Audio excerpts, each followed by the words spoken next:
Muy buenos días a todos. Hoy nos acompaña Esther Morales. Esther es socia y directora del área de desarrollo de negocio en Piperlab. Piperlab es una empresa que se dedica a la analítica avanzada de datos y especialmente utilizan técnicas de Big Data en los proyectos y es una antigua conocida de la casa. Nos estaba enseñando su taza. Cuando trabajaba en el IIC estuvimos colaborando en distintos proyectos y para algunas propuestas y ya nos vinieron a acompañar a hacer un desayuno muy interesante de Human Resources Analytics.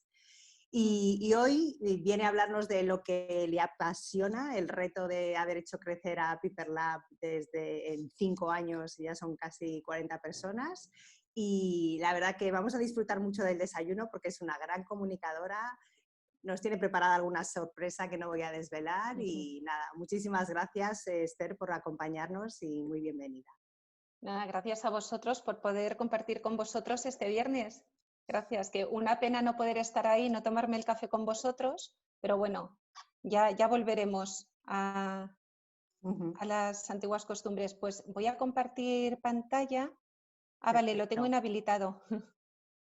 Pues espera un segundito. Vale. Y lo que voy a hacer, bueno, pues mi idea cuando me planteasteis... Perdona, Esther, ¿quién es host? host? Eugenia, tienes que habilitarlo tú. Sí. Compartir pantalla. ¿Quién es de host? En el símbolo de seguridad, security. No te oímos, Eugenia. No te oímos, estás muteada. Ah, vale, que ya está. ¿Ya? Vale, voy. Sí, vale, ya lo tengo aquí. Pues como os decía, cuando me planteasteis el desayuno, digo, ¿qué les cuento? Porque sé que vosotros también hacéis muchas cosas con datos y que les pueda parecer interesante, ¿no? Entonces, bueno, voy a intentar hacerlo. ¿Estáis viéndolo ya? Sí. Voy a poner pantalla completa. Y mi idea es eso, contaros un poco de dónde salimos, ¿no? A ver. Vale, veis ya la pantalla completa. Bueno, pues os cuento un poco, Piperlab, como dice Marc, nos conocemos ya de hace tiempo porque antes estábamos en otra empresa, pero al final los que veis en pantalla somos los 4 socios que conformamos Piperlab y 3 de ellos, los 2 centrales y yo, trabajábamos ya en una empresa que nos dedicábamos a la analítica avanzada de datos, pero sí que nos dábamos cuenta que empezaba a haber una demanda incipiente en el mercado en el que se mandaban proyectos de datos, pero un poco con miedo, ¿no? Porque la gente no sabía, primero, cuánto me va a costar, qué valor me va a aportar y esa cercanía que demandaban los clientes y esa forma de hacer las cosas que estaban pidiendo, veíamos que había un gap importante en el mercado. Entonces, mis 2 socios me dijeron, Esther, ¿por qué no montamos algo? A todo esto, aunque supongo que veis que parecemos todos de la misma edad, no es así. Porque yo soy bastante mayor que ellos y dije, ostras, que yo tengo hipoteca, hijos, dejo mi trabajo para montar algo que a ver cómo sale esto. Y ellos me decían riéndose que ellos, bueno, que lo único que tenían era la factura del móvil, que si no la podían pagar, pues que ya pedirían dinero a sus padres. Entonces, claro, era un poco arriesgado, pero aún así me lancé y liamos en esta aventura a Maite, que es la 4ª socia en Discordia, y Maite y yo lo que aportábamos era lo pegadas que estábamos a negocio y que ya teníamos un recorrido bastante amplio, un recorrido empresarial, y tanto Alex y Javi, que son los 2 centrales, son científicos de datos. Entonces es una aventura que surgió hace 5 años y medio ya. Y bueno, nos gusta mucho esta frase porque según Spain Startup, solo 1 de cada 10 startups supera los 3 años de vida y nosotros somos esa. Porque a día de hoy, voy a quitar, perdonad, que es para que veáis, no sé si os estoy tapando, vale. Porque a día de hoy, pues en febrero de 2008 superamos ya esos 3 años de vida, ¿no? Y bueno, y nos hemos convertido en un equipazo ya de 34 personas, en las que la mayoría, unas 27 personas son data scientists y el restante somos gente de negocio, gente de administración, porque al final, bueno, pues ha ido creciendo la empresa y necesitamos otros apoyos, porque os podéis imaginar que en los comienzos éramos todos para todo y a día de hoy pues hemos creado este equipazo que somos ahora. ¿Quiénes somos, no? ¿Y qué hacemos? Pues siempre decimos que lo que nos gusta es dar un nuevo sentido comprensible al mundo si es posible. ¿Por qué decimos esto? ¿Y por qué hablamos de un Business Data Science Differently? porque no solo hacemos ciencia de datos, sino que también aportamos ese conocimiento de negocio. Somos un equipo de expertos, pero nos gusta decir que tanto expertos en negocio para entender al cliente, que a veces es fundamental luego transmitir qué hay detrás de todos esos modelos algorítmicos y poder ofrecer ese nuevo sentido, esa nueva mirada, intentando ver a través de los datos aquellos que otros no ven. Nuestra misión, valores, pues por una parte la misión que queríamos, nada más y nada menos, era que ser un referente en la categoría del Data Science, intentando hacer que progrese de una forma diferente, creando una metodología única y sobre todo basada en la excelencia, y creo que lo hemos conseguido porque tenemos un equipo estupendo y en el talento experto. La visión que nos acompaña es dar ese valor diferencial a las estrategias de negocio a través de los datos, y los valores, para nosotros lo más importante y seguimos comulgando con ello, es la excelencia, intentar dar siempre un paso más en aquellos proyectos que hacemos para nuestros clientes, sobre todo ser humanos, ¿no? Las personas por encima del dato, ser innovadores porque nos estamos reinventando, y bueno, habréis oído el concepto VUCA, ¿no? Que vivimos en este mundo y más ahora que nunca. ¿Quién iba a decir que íbamos a estar en la situación en la que estamos? Entonces hay que estar reinventándose constantemente y ser intrépidos. Intentamos desafiar lo convencional, no hacer proyectos al uso, sino intentar sorprender y siempre con muy buenos resultados.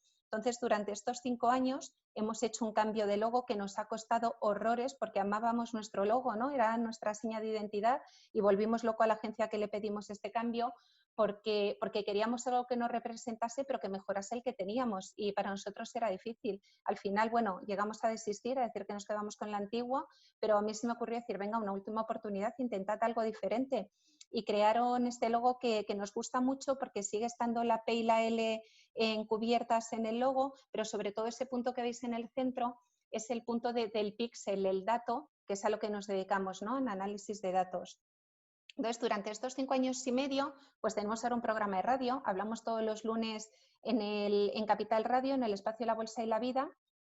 Hablamos de Big Data. Lo que hacemos dentro de los valores que os he contado, y que uno de ellos es la divulgación del Data Science, que la gente entienda para qué sirve este uso de datos, pues llevamos a un invitado para que nos cuente dentro de su empresa qué hace con los datos. Y gracias a eso hemos sacado un libro que se llama Data in the Air, y aquí recopilamos los más de 150 programas de radio. Tenemos un código QR que te bajas el podcast y los hemos sectorizado, y cada uno de los capítulos está introducido por un referente del sector, en energéticas, en telcos, en agencias, para que cada uno explique cómo ve el mundo de los datos desde su punto de vista.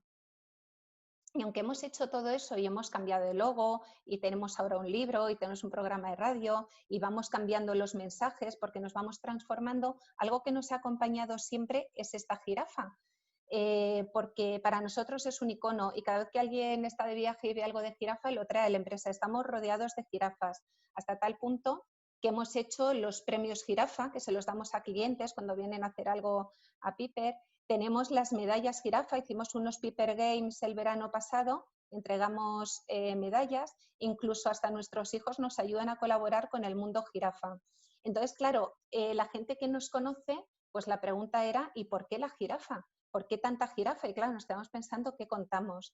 Entonces, bueno, se nos ocurrió un storytelling, que es que las jirafas al final tienen un cuello muy largo para llegar a los brotes verdes, las ramas más tiernas, las hojas más tiernas de las copas de los árboles, que es un poco lo que intentamos hacer nosotros, ¿no? Llegar a esos brotes tiernos, y sobre todo las jirafas tienen mirada periférica, porque miran, ven todo lo que ocurre alrededor, que es lo que pretendemos, ¿no? Al hacer estos análisis de datos, no solo quedarnos en los datos de los clientes, sino utilizar todos aquellos datos que nos ayuden a contextualizar qué está ocurriendo. Bueno, pues este storytelling, que queda fenomenal, no es real. Realmente, ¿por qué tenemos jirafas por todas partes? Pues porque cuando creamos la empresa Piper Lab no teníamos ni oficina. Y en vez de empezar en un garaje, como hacen las startups, nos dejaron la parte de arriba de un almacén, en unas oficinas en Móstoles. ¿Y qué pasa? Que la empresa amiga que nos dejó estas oficinas se dedica a los materiales fin de vida, a dar una segunda vida a materiales obsoletos, y por el 2015, que habíamos pasado por una crisis, pues todos los procesos judiciales que habían confiscado mercancía, pues ellos se dedicaban muchas veces a liquidar esa mercancía y curiosamente tenían la mercancía de una persona conocida en España que aparte de todos los bienes que tenía, pues tenía otros bienes porque era cazador y tenía esto. Entonces estuvimos conviviendo con esta pobre jirafa, porque fijaros qué cara de buena, y ahí era, y es una jirafa real. Estuvimos conviviendo con ella un año. Estaba en nuestra mesa de trabajo y la jirafa, porque no cabía, había otros muchos animales, pero la jirafa, la pobre, no cabía en ninguna de las salas que había contiguas, así que estuvimos trabajando con esta jirafa. Y es por eso que empezamos jirafa, jirafa. De hecho, el chat que tenemos en WhatsApp somos los de la jirafa. Y para nosotros es un icono, pero claro, os podéis imaginar cuando la gente nos pregunta en reuniones, o sea, esto es una primicia, porque cuando la gente nos pregunta en reuniones, ¿y por qué la jirafa? ¿Y por qué la jirafa? ¿Cómo íbamos a contar esto, no? Y es que estuvimos viviendo con la cabeza de una jirafa durante mucho tiempo, que al final la vendieron a un bar o algo así, me parece. Pero fijaros de dónde viene, pero bueno, el storytelling yo creo que no está nada mal. Entonces, esta es la oficina, la de la que os cuento de Móstoles que nos dejaron, que ya empezó a cobrar forma cuando empezamos a ser un poquito más. De ahí nos mudamos a un loft que estaba en Manoteras. Luego, al año siguiente, tuvimos que pedir que nos hicieran la parte de arriba del loft porque continuamos creciendo. Y de ahí nos hemos quedado en Manoteras, pero nos hicimos con una oficina que, bueno, parecía... Era horrible. Estas son las obras que las hicimos hace 2 años y al final conseguimos pues darle forma a la oficina en la que estamos ahora.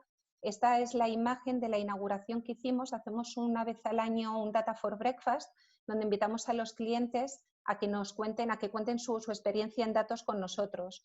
Y bueno, quisimos hacerlo en la oficina y casi morimos de éxito porque fijaros la gente ubicada por los puestos de trabajo porque no había más sitio.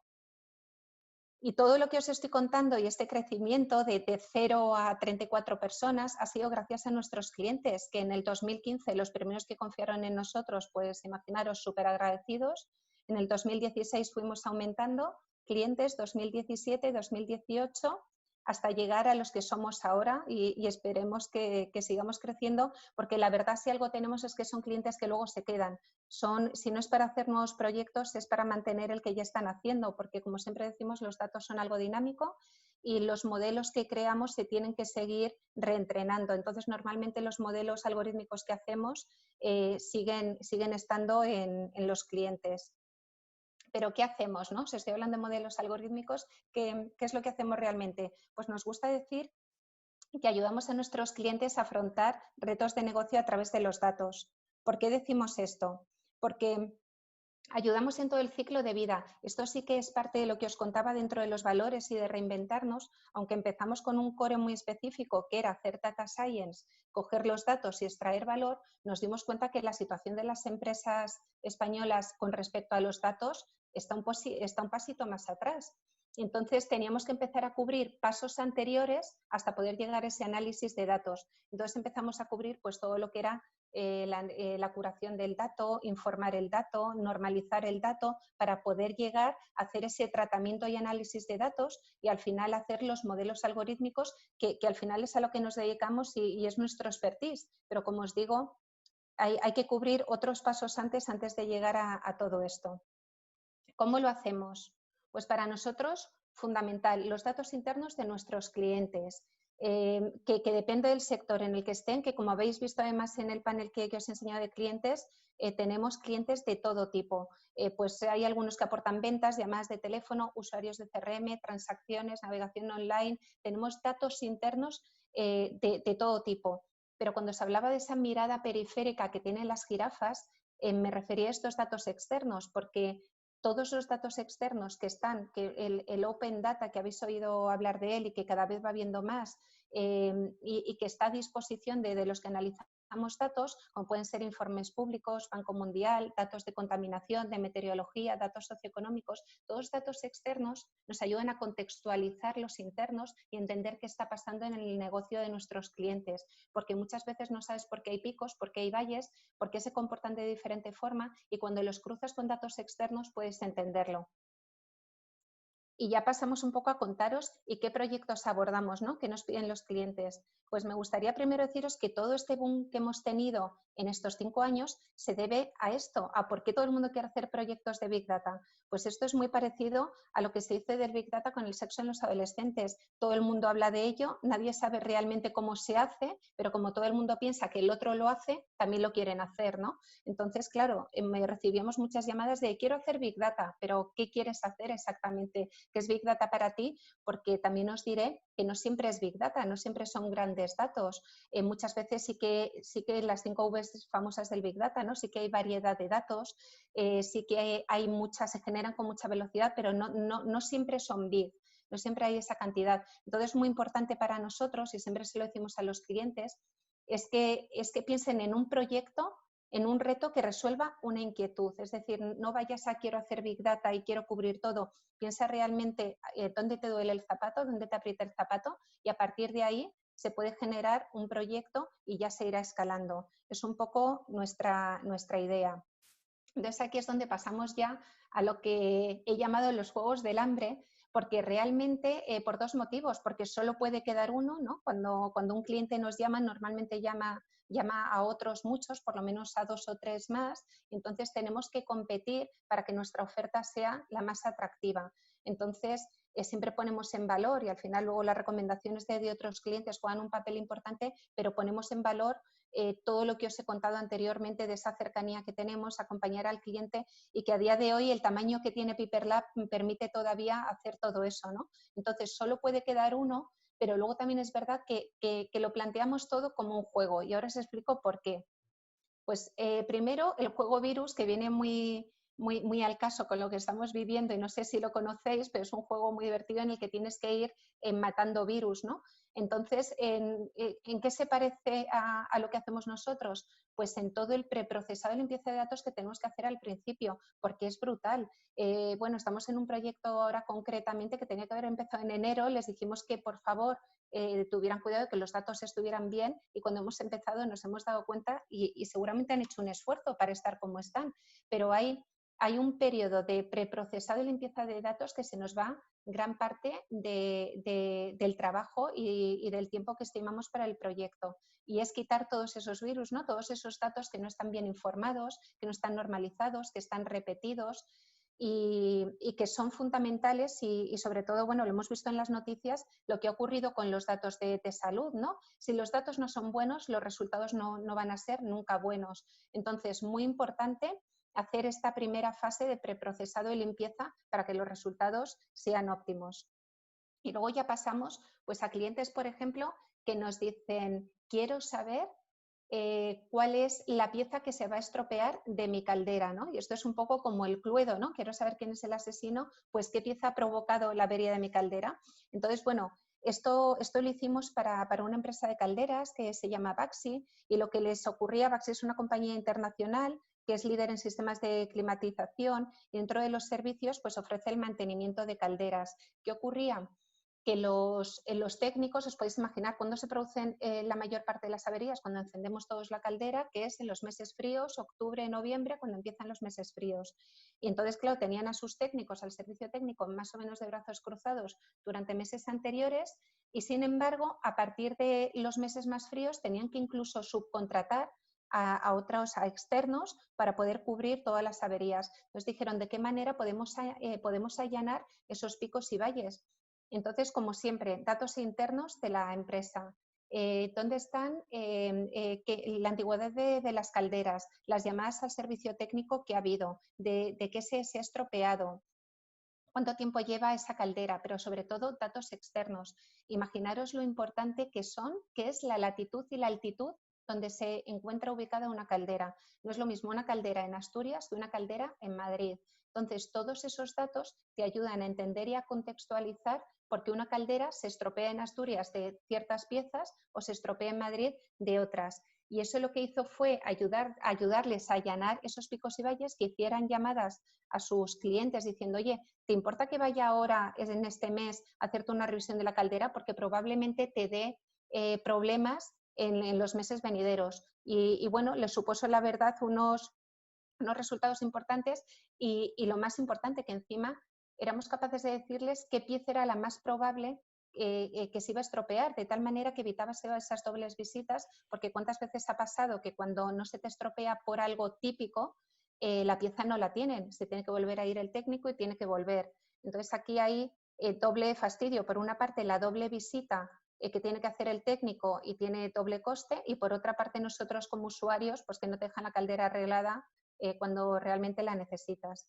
Entonces, bueno, este es uno de los proyectos, pero como este, por ejemplo, os contaba cuando hablaba con Mar y con Eugenia de qué os podía contar, os hablaba del cinquillo, y digo, ostras, digo, si lo mismo, ni saben lo que es el cinquillo, porque es un juego un poco abuelo, pero bueno, seguro que algunos de los que están conectados saben lo que es un juego de cartas de toda la vida en el que tienes que ponerlo por palos, ¿no? Por oros, copas, espadas y bastos en la baraja española. Y esto es lo más parecido a una segmentación avanzada que nos piden muchísimos clientes, porque al final lo que necesitan estos clientes es conocer bien a sus usuarios. Cada vez somos más exigentes, sobre todo con el tema de la digitalización, y tienes que medir qué tipo de cliente tienes, a qué grupo pertenece y sobre todo saber si se cambia de segmento, porque podemos estar en un segmento por unas circunstancias vitales y cambiar de segmento. Entonces, ya no es café para todos, necesitamos dirigirnos a nuestros clientes de una forma muy especializada. O sea, no significa, no siempre ser del mismo palo significa que pertenezcas al mismo grupo, no por ser un rey significa que quieras lo que quieren todos los reyes o por ser la sota de bastos. Entonces, esta segmentación especializada os diré que es de lo que más piden los clientes, sobre todo como primer proyecto, ¿no? Hacer esa segmentación para luego poder hacer un cross-selling y un upselling mucho más dirigido. Tenemos, por ejemplo, el RIS, que supongo que este juego sí que lo conocéis, que es en vez de conquistar pues todo el universo, ¿no? Que es lo que, bueno, todo el mundo, que es lo que se pretende con este juego, tenemos clientes en los que nos dicen, oye, es que yo quiero analizar mi mercado potencial. Y esto es lo que nos ocurrió con Carburos Metálicos, que es un suministrador de gases industriales, de materiales, y sobre todo de, bueno, pues por poneros un poco que no conocéis a Carburos, pues lo utilizan en hospitales, lo utilizan en talleres, lo utilizan en bares porque ponen el gas. Imaginaos la burbuja a la cerveza o a la Coca-Cola, pues viene de este tipo de gases. Entonces nos pedían saber a quién más podían llegar. ¿Qué hicimos para hacer esa conquista del mercado potencial? Pues analizar por CENAE. Además tuvimos que hacer reasignaciones de CENAE a empresas porque no siempre eliges el CENAE más apropiado, muchas veces eliges el CENAE para que abarque todo lo que pueda y tuvimos que hacerlo a través del objeto social y entonces hicimos técnicas de procesamiento de lenguaje natural, segmentación, para ver la propensión de posibles clientes a ser consumidores de sus productos. Además, un producto complicado, no es un producto fácil, y adjudicarles un scoring de probabilidad de adoptar ese producto. Entonces, analizamos también por segmento clientes potenciales y la oferta óptima para cada uno de los clientes. Hicimos también esa segmentación. Y bueno, al final lo que conseguimos fue un trabajo mucho más dirigido de los comerciales de carburos metálicos a estos clientes potenciales. Luego también tenemos la FIFA 20, porque la Liga quería establecer el horario de partidos de una jornada en al menos 4 semanas antes de la jornada. Es decir, quería saber cuántas personas verían el partido de fútbol, van a ver el partido, la audiencia, y cuántas personas van a ir al estadio, la asistencia. Entonces, bueno, aquí tuvimos que utilizar modelos predictivos de audiencia televisiva y de asistencia a los estadios e implementamos un algoritmo, en este caso, de optimización evolutiva. Además, si pensáis, son un poco, las dos preguntas se contraponen porque si vas a tener más audiencia vas a tener menos asistencia y viceversa. Y bueno, entonces fue un reto, la verdad, bastante chulo, complicado a la vez y les hicimos lo que se llama ahora, lo que lo llaman y además ha salido, te vas contándolo, el Calendar Selector, que lo que hace es ayudar a la liga a elegir los horarios de máxima audiencia y asistencia, teniendo en cuenta sobre todo los tiempos mínimos de descanso, todas esas restricciones que hay que meter en los modelos, ¿no? Que no sirve todo, sino que tienes que meter restricciones como los tiempos mínimos de descanso, tienes que meter partidos ya fijados que están comprados por diferentes cadenas televisivas y son también restrictivos, o la coincidencia con grandes partidos de otras ligas. Metiendo todas esas restricciones, al final estamos haciendo modelos de asistencia y audiencia tanto en España como a nivel internacional y tenemos un 85% de acierto, lo que les permite a la liga optimizar los horarios y aumentar el volumen de espectadores de acuerdo a la misma con los resultados. Ellos al final con este calendario lo que hacen es jugar, es decir, nosotros no somos los que ponemos los horarios, ojo, que cuando contamos esto nos dicen, ¿sois los que ponéis el partido los lunes a las 3 de la tarde? No, nosotros lo que hacemos es darles ese resultado y ellos van jugando y van haciendo pruebas. ¿Qué pasa si lo coloco a esta hora? Y luego son ellos los que deciden, por supuesto. Y luego otro tipo de proyectos, por ejemplo, Ecoembes. Quería saber, ¿es posible saber cuándo debe ser recogido un contenedor? Es decir, planificar la recogida y cuál es la mejor ruta de recogida, una optimización. Bueno, pues aquí volvíamos a encontrarnos con dos modelos, ¿no? Queríamos hacer una recogida óptima, pero para hacer esa recogida óptima hay que evitar que los contenedores se desborden, porque imaginaros todos las imágenes que tenemos a veces, que vas a tirar el cartón y madre mía, y es que está todo por la calle. Y entonces teníamos que saber cuándo un contenedor llegaba a esa capacidad máxima, que es aproximadamente un 66%, para que no se desborde, pero tampoco hacer recogidas en vacío, porque al final si estás haciendo una ruta donde cuando pasas a recoger pues están prácticamente vacíos, no les estás optimizando. En esto imaginaos también los datos externos, lo importantes que son, pues saber dónde está ubicado un contenedor. No es lo mismo un contenedor en una zona industrial que genera mucho más residuo de lunes a viernes que en una zona residencial que generará más residuo los fines de semana. O imaginaros lo importante que es para esto el calendario. Pues en Navidades el contenedor de cartón está hasta arriba.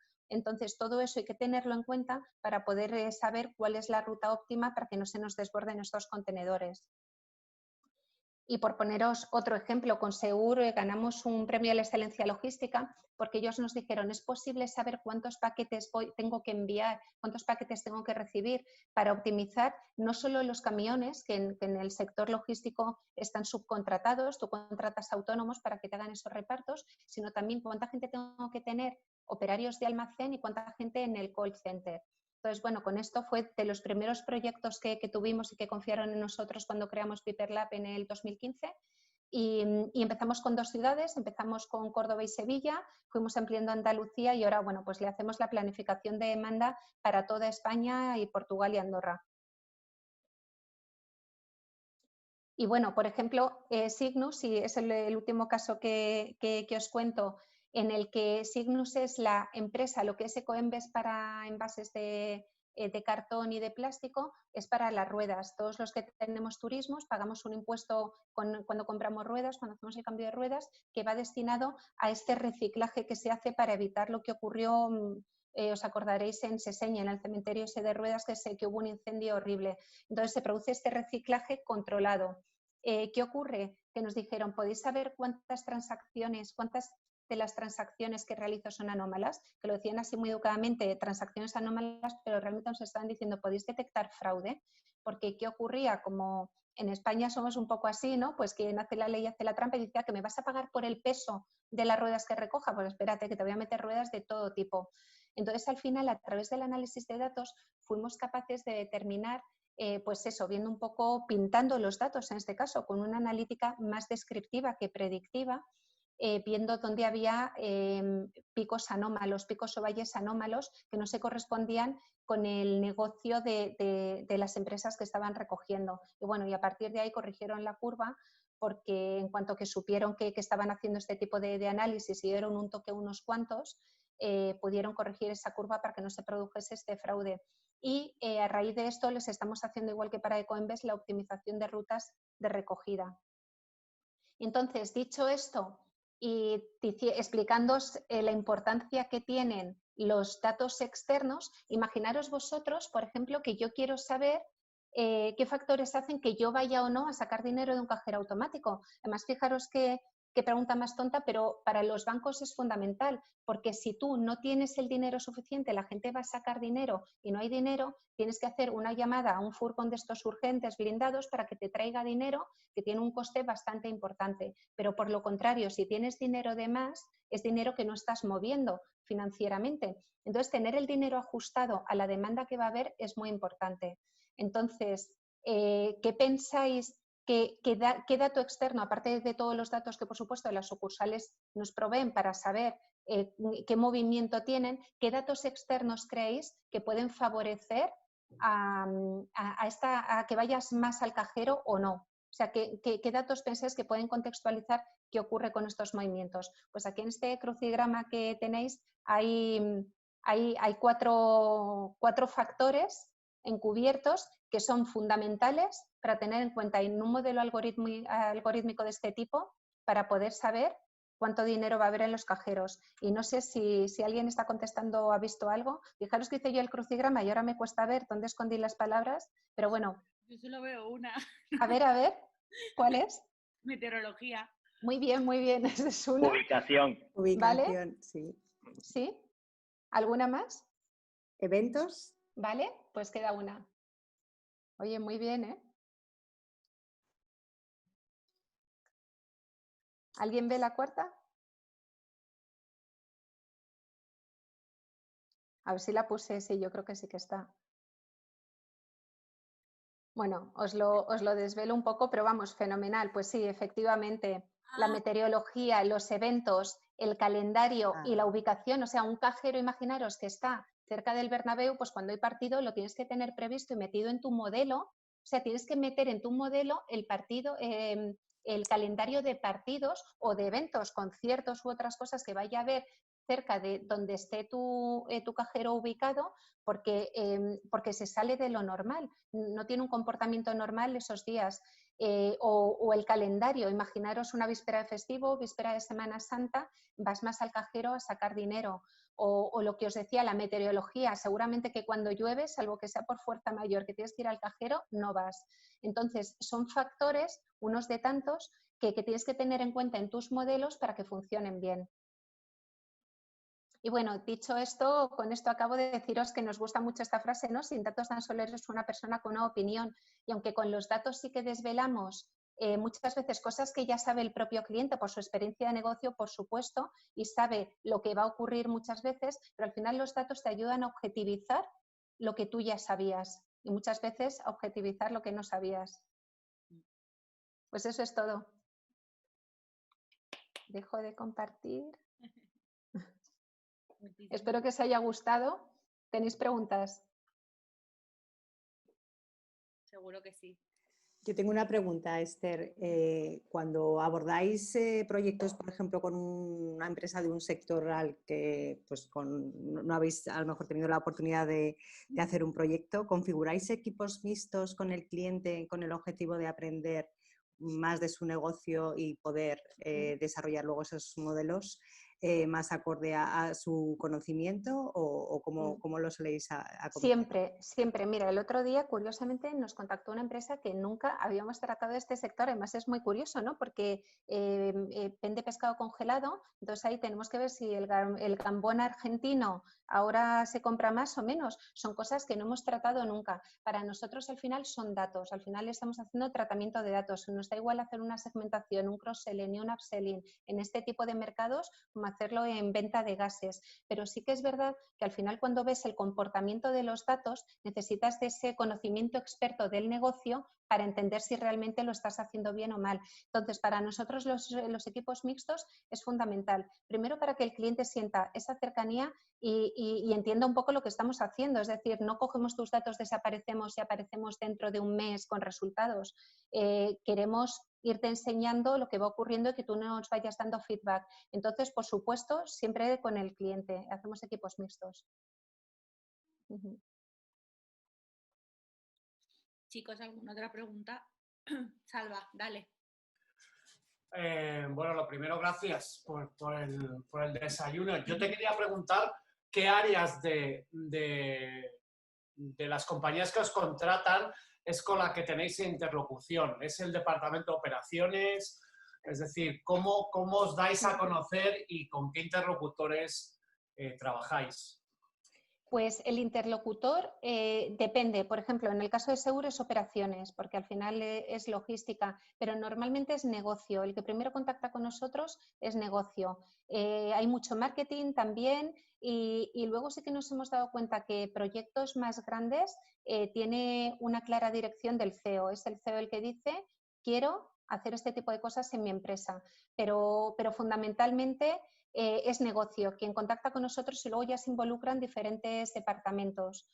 Y en cuanto a cómo nos damos a conocer, pues bueno, al final hacemos muchísima difusión, somos bastante activos en redes sociales como sois vosotros. Además, el programa de radio, pues imaginaros, nos da una entrada buenísima a poder divulgar el tema de los datos. Y luego también pues muchas charlas, muchos eventos en los que participamos para que la gente nos conozca y nos damos cuenta que cada vez nos llaman más por el boca a oreja. Las recomendaciones de unos clientes a otros. Además, siempre decimos, cuando un cliente nuestro se cambia de empresa, para nosotros es una alegría, porque sabemos que va a ser embajador nuestro en la empresa a la que se va. Gracias, Esther. A ti. Tenemos otra pregunta de MO, que no sé quién es. El Orense. Hola, soy yo, soy Miguel. Ah, vale. Y, Esther, muchísimas gracias por tu presentación, creo que ha sido muy interesante. Mi pregunta, he visto que en varios de los casos, por ejemplo en el de la Liga, utilizáis sistemas predictivos. Quería preguntarte sobre este tipo de modelos, ¿qué grado de fiabilidad o de éxito en las predicciones lográis conseguir? Vale, sí, Miguel, nosotros prácticamente lo que hacemos son modelos predictivos y prescriptivos. La analítica descriptiva a veces la hacemos al principio para entender un poco y la fiabilidad suele ser bastante alta. ¿Cómo operamos nosotros? Porque claro, un cliente dice, a ver, te contrato y yo cómo sé si vas a tener, te voy a pagar y no sé el resultado que me vas a dar. Entonces, normalmente lo que le pedimos es un dataset, un conjunto de datos, datos históricos de cosas que ya han ocurrido y dejamos tapada o ciega la última parte. Imagínate una previsión de ventas, ¿no? Pues decimos, venga, dame todos los datos de los 3 últimos años, pero voy a dejar el último trimestre del 2019, ese no me lo des, porque te lo voy a predecir con el modelo que yo haga. De tal manera, y siempre probamos varios modelos, nosotros lo que hacemos es recogemos los datos, mezclamos con datos externos, determinamos qué variables son las relevantes y a partir de ahí probamos diferentes modelos para ver cuál rinde mejor. Una vez que ya tenemos el modelo óptimo, es el que enseñamos al cliente. Decimos, mira, nos ha dado esta predicción de ventas y lo contrasta con lo que ocurrió en realidad. Entonces, a partir de ahí ve la fiabilidad del modelo, que por supuesto esa primera entrega no es ni de lejos lo que luego conseguimos, porque luego los modelos se van aprendiendo, ¿no? El famoso Machine Learning, van aprendiendo de los datos que van recibiendo. Entonces, por ejemplo, por darte datos, en Segur estamos en un 97% de fiabilidad. En la Liga me parece que os había dicho, estamos en un 85%. Entonces, depende también del sector, un 85 es muchísimo y para otros un 85 sería malísimo, ¿no? Porque necesitas esa aproximación. Pero realmente son rendimientos bastante buenos y además que se van mejorando.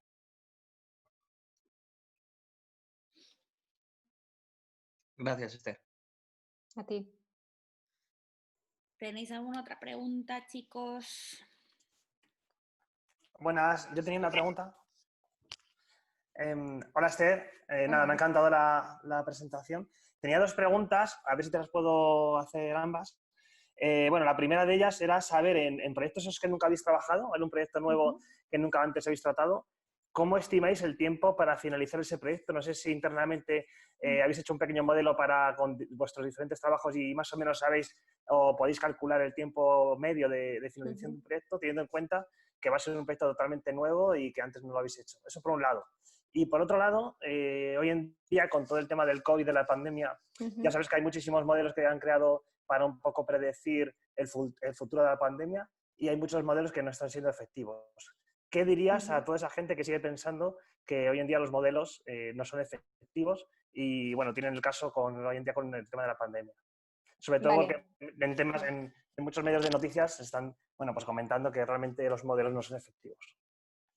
Vale, Sergio, pues mira, tu pregunta en cuanto a tiempo. Nosotros, otra cosa que nos caracteriza es entregar resultados de una forma más o menos rápida, ¿no? Que el cliente no se vea embarcado en un proyecto muy grande. Por eso también lo que os contaba en la presentación, decirle, detecta un reto y más o menos siempre el tiempo, 8 o 10 semanas, hay resultados. A veces son 6, a veces son 8. Aunque no conocemos el negocio cuando es nuevo, sí que es verdad que le pedimos siempre una muestra de datos, ¿no? Sobre todo también por lo que os decía de la calidad del dato. Si el dato hay que preprocesarlo porque el dato está muy mal, nos lleva más tiempo. A gente que tiene los datos, sobre todo empresas de reciente creación, que ya tienen los datos mucho más estructurados, no es lo mismo imaginaros como un banco, una compañía de seguros que han ido haciendo fusiones, adquisiciones, tienen bases de datos dispares.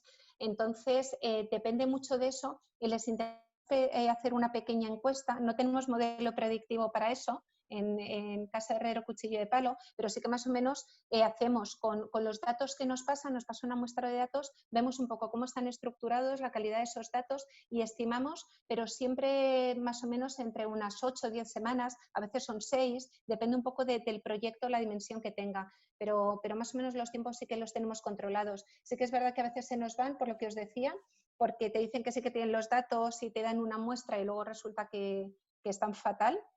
Pero bueno, nos vamos manejando en esos tiempos. Y en cuanto a los modelos no efectivos, pues a ver, lo que está ocurriendo ahora es que no había datos históricos en los que puedas basar tus modelos para que tu modelo aprenda. Al final los modelos de alguna forma son tontos, porque quienes entrenan esos modelos somos los humanos y les tenemos que dotar de esa inteligencia. Al no haber datos históricos de una pandemia, es muy difícil hacer predicciones. ¿Qué se hace en ese caso? Se hacen modelos what if, ¿no? Modelos de qué pasa si, y son simulaciones al fin y al cabo. Lo que se hace es simular qué puede pasar y cuál va a ser la continuidad. Al final, pues eso, la curva más o menos sí que la tenían controlada, pero lo que ha ocurrido también ha sido el desastre de datos en origen.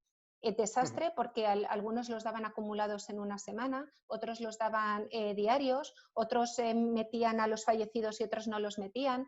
Entonces, claro, esa disparidad de datos y que no hubiera habido una normalización anterior y una homogeneización ha provocado lo que ha provocado. Pero también hay que decir que es muy difícil predecir sin tener una base histórica. Genial, muchísimas gracias. Y un poco, bueno, aprovecho ya que he cogido carrerilla.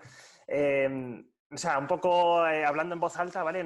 ¿Piensas que debería ser interesante tener a lo mejor un organismo externo totalmente independiente de cualquier tipo de gobierno, organización, país, etcétera, que tenga un control exhaustivo de los datos precisamente para que no ocurran casos como estos, ¿no? Y para cuando son temas tan importantes como una pandemia y datos globales, ¿no? Pues que exista ese departamento externo que sea capaz de controlar y hacer un check, ¿no? De si los datos son correctos o no. Precisamente por lo que comentas, porque es muy difícil de poder realizar cualquier tipo de algoritmo si partimos de la base mal. Claro, es difícil porque sabéis además que tenemos una norma regulatoria que es ay, que esperad, que están llamando a la puerta, pero sí, sigo hablando con vosotros así, que tengo. Pues hay una norma regulatoria, que es la GDPR, que lo que hace es tener los datos muy controlados y la privacidad de los datos. Entonces, lo primero, los datos de salud son datos que están muy, muy controlados. De hecho, nosotros proyectos en salud prácticamente no tenemos porque es muy difícil obtenerlos y que estén controlados. Entonces, y luego en cada país es diferente. También os diré, la GDPR es la norma europea ahora, pero luego hay otros países. Entonces, primero hay que ver quién es el propietario de los datos y qué organismo los puede regularizar. Sí que es verdad que, por ejemplo, en la Comunidad de Madrid se está creando un clúster de Big Data que está creando el ayuntamiento, en el que está intentando, sobre todo, que haya una colaboración entre entidades privadas y públicas, que eso ya es un paso increíble. Porque muchas veces, y una de las cosas que tenemos que agradecer a la pandemia es que se están produciendo colaboraciones que antes no había. Imaginaos la colaboración de Apple con Google, que antes era impensable para favorecer pues, todo el tema de los datos y seguimientos móviles y tal. Entonces, ojalá que hubiera un organismo que regulase todo esto, pero es difícil, pero sí que creo que esto va a marcar un antes y un después a lo que había antes, que sí que la gente se creía muy, muy propietaria de sus datos y no los compartía. Y en el Ayuntamiento de Madrid ya os digo que se está creando un clúster para favorecer todo esto, que empresas externas, empresas privadas y públicas colaboren. Muchas gracias. Tenía otra pregunta, Juan Luis. Sí, Esther, yo te quería preguntar cómo se sobrevive, cómo se hace crecer una empresa por muy basada que esté en algo guay, cool, muy demandado por todo el mundo, como tú bien decías, ¿no? De esto de que va, que yo también quiero, ¿no? ¿Cómo se hace crecer una empresa frente a toda la competencia que siempre existe en manos de especialistas, grandes consultoras, suma y sigue, ¿no? Todas las empresas multinacionales tienen una capacidad infinita de meterse en todos los rincones. ¿Cómo se consigue eso? Pues yo creo que lo más difícil es darte a conocer y hacer el hueco, ¿no? Hacerte el hueco, porque ahora ya sí que notamos que de 5 años a esta parte la gente nos llama, ya sabe quiénes somos, ya sonamos por ahí, pero al principio fue muy difícil y sobre todo con mucha voluntad, con estar en todo y gracias a la posibilidad que tenemos ahora de las redes sociales, ¿no? De poder estar en eventos, ofrecernos para dar charlas, decir que sí a todo. Y luego cada paso que dábamos pensarlo muchísimo, porque aunque somos 34 personas, cada una de las contrataciones nos las pensamos muchísimo, porque es una persona más que forma parte de la familia de Piper y una persona más que queremos que se quede. O sea, no hacer contrataciones de una forma rápida y sin pensar porque nos entra un proyecto, ¿no? Entonces, los 4 socios al final tenemos reuniones, bueno, como se hace en muchas empresas, ¿no? Reuniones todas las semanas en las que miramos al milímetro cómo están los recursos, cómo están de ocupados, si nos van a entrar proyectos, en qué momento nos van a entrar y si podemos ir optimizando esos recursos para que no se queden parados. Y ya te digo que luego mucha difusión, una labor de marketing, que muchas veces decimos, los data scientists son gente brillante porque tiene una mente privilegiada, pero toda la labor de marketing y comercial es fundamental. Para mí juega un papel importantísimo. Todas las acciones que se hacen en marketing están en redes sociales, pedir que nos dejen dar charlas, para sobre todo lo que hicimos al principio es que vieran que teníamos ese conocimiento experto. ¿Y cómo nos abrimos paso entre los Big Four, ¿no? Pues al final yo creo que los clientes que ya saben un poco de todo esto se dan cuenta que una empresa pequeña es mucho más cercana, te da resultados mucho más tangibles y te acompaña en todo el proceso. Entonces, eso lo tuvimos que poner en prueba y al principio, pues imaginaros, haciendo incluso trabajos muy al principio, prácticamente gratis, aunque luego nos dimos cuenta que lo gratis no se valora, ya nada de pruebas de concepto. De hecho, le cambiamos el nombre. Lo que llamamos pruebas de concepto lo cambiamos a Data Software, no sé cómo lo llamamos, Data Business Software o algo así, para que, no, Data Innovation Project, es verdad, llamamos a los POCs Data Innovation Project porque parecía que un POC no se pagaba y era como, vale, te lo hago para probar que sé hacerlo, pero ya cuando llevamos un tiempo decíamos, oye, que necesitamos comer, ¿no? Entonces pero la verdad es que una vez que entrábamos en el cliente, yo creo que se quedaba bastante satisfecho y el boca a oreja nos ha ayudado muchísimo, clientes que nos recomiendan. Me veo o nos vemos, yo creo que todos estamos pensando en este momento tan reflejados en lo que estáis haciendo como lo que nos pasó a nosotros para el crecimiento que tuvimos, ¿no? Pues yo que te quiero decir que muchísimas gracias por vosotros. por responder a la pregunta y sobre todo porque yo creo que en el fondo solamente hay una fórmula para hacer crecer compañías cuando empiezas desde cero y es sangre, sudor y lágrimas. Totalmente. Todo el que vaya buscando atajos, soluciones mágicas y cuarto y mitad de aquello que se lleva en estos momentos, pues la verdad es que está construyendo una compañía poco sólida, ¿no? Porque luego, totalmente. Y esto es una opinión en voz alta, es decir, cuando vienen las zozobras, los mareos, las tempestades, es cuando descubre la compañía que se creó on the go y al hilo de esto y de aquello, y la compañía que tiene procesos internamente y que es capaz de valorar todos y cada uno de los.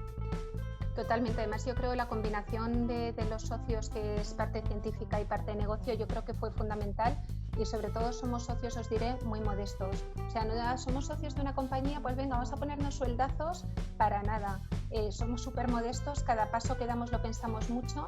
Lo que queremos, bueno, para nosotros, imaginaros, en 5 años crear una compañía de 34 personas es un orgullo enorme, pero queremos, imaginaos ahora los tiempos que corren, que todo el mundo, bueno, como os dediquéis a los datos estaréis fenomenal. Bueno, claro, pero los datos nos tienen que contratar empresas que retienen a su gente en ERTE. Entonces, bueno, pero saldremos de esta, ¿no? Pues una vez más tendremos que reinventarnos para ver qué podemos hacer para salvar este bache. Totalmente de acuerdo. Bueno, pues nada, pues mucha suerte en la singladura, que ya sé yo que la suerte, como dice, yo nunca creo en la suerte. Esto es un tema que me discute todo el mundo cuando lo digo, pero es que lo único que ocurre siempre con las empresas que tienen suerte es que detectas el mismo tipo de patrón de continuador, ¿no? Que es gente que está a pie de cañón, vaya como vaya la cosa. Totalmente. Sí, totalmente de acuerdo. Bueno, yo creo que ya no hay más preguntas. Bueno, Pedro ha dicho que le ha encantado un montón el formato, no sé si lo has leído. Ah, qué bien. no tengo preguntas, solo que me ha gustado la forma de narración de la presentación. Qué bien, pues gracias. Nada, Mar. Es que estás Sí, perdón. Pues nada, muchísimas gracias, Esther. Ha sido un placer, como siempre. Y nada, mucha suerte con todos los retos que se avecinan por delante, que ahora, pues bueno, estos meses yo creo que vamos a sufrirlos todos. Y muchas gracias de nuevo por aceptar nuestra invitación. Nada, igualmente que es un gusto veros, porque la verdad es que nos encantáis, ¿eh? Sois, quiero que lo sepáis, un ejemplo a seguir, porque Alex, que es uno de mis socios, y yo ya os conocíamos más y siempre nos habéis gustado porque seguís manteniendo esa cercanía que es lo que nosotros queremos reflejar, ¿no? Que sobre todo que se vaya a trabajar a gusto, que seáis una familia, que es lo que reflejáis, y que eso se pueda mantener pese al crecimiento de la empresa. Pues muchas gracias. A vosotros.